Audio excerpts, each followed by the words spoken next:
Hello বন্ধুরা, আমি আজকে আপনাদের সামনে আরও একটি নতুন স্মার্টফোন নিয়ে হাজির হলাম।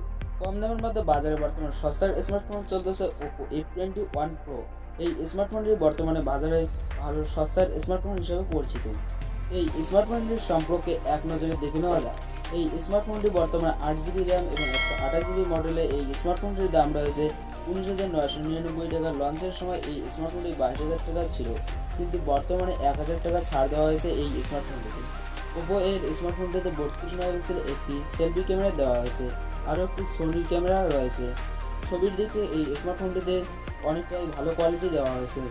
স্মার্টফোনটির দুটি কালারের অপশনে আসছে, সানসেট অরেঞ্জ এবং অপরটি একটি ব্ল্যাক সানসেট রয়েছে।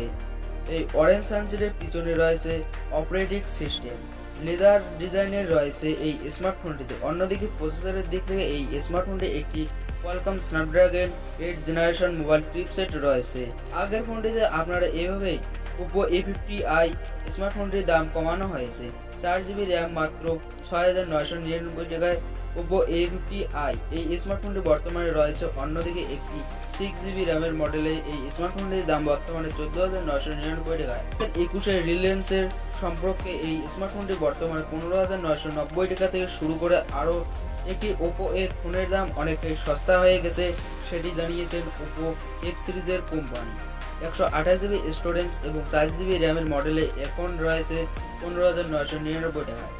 বর্তমানে রয়েছে ওপো F21 Pro। এই স্মার্টফোনটি একটি রিলায়েন্স কোম্পানিতে 90Hz রিফ্রেশ রেট সহ 6.5 ইঞ্চি একটি HD প্লাস ডিসপ্লে দেওয়া হয়েছে। Oppo F2077 AMOLED display plus 810 chipset পাবেন এই স্মার্টফোনটিতে। ফোনটিতে অ্যান্ড্রয়েড 12 এর সিস্টেম রয়েছে। কালারের দিক থেকে দুটি দ্বারা পরিচালিত হয়েছে। ওপো এর ডিভাইসে 33 ওয়াটের সুপারবুক চার্জার দেওয়া হয়েছে। বেশি রেট 5000 mAh এর ব্যাটারি দেওয়া হয়েছে। এক্ষেত্রে ওপো এর ফোনগুলি ফ্লিপকার্টে বিগের বর্তমান সেল চলছে। ফ্লিপকার্টের অফারে পাওয়া যাচ্ছে। উদাহরণস্বরূপ ওপো F20 Pro এই স্মার্টফোনটি বর্তমানে রয়েছে 18,999 টাকা। স্মার্টফোনটি বর্তমানে 5000 mAh এর একটি ব্যাটারি দেওয়া হয়েছে। সেলফির জন্য একটি 16 মেগাপিক্সেলের একটি ক্যামেরা দেওয়া হয়েছে। অন্যদিকে রিয়েল ক্যামেরা 64 মেগাপিক্সেলের প্রাইমারি সেন্সর তৈরি করেছে। এইভাবে ওপো স্মার্টফোনটি বর্তমানে ভারতে জনপ্রিয় হয়ে উঠেছে। তো বন্ধুরা, আপনাদের কি মতামত অবশ্যই কমেন্ট সেকশনে জানাতে ভুলবেন না। আমাদের ইউটিউব চ্যানেলটা অবশ্যই সাবস্ক্রাইব করবেন এর লেটেস্ট ট্রেন্ডিং আপডেট সবার আগে পাওয়ার জন্য।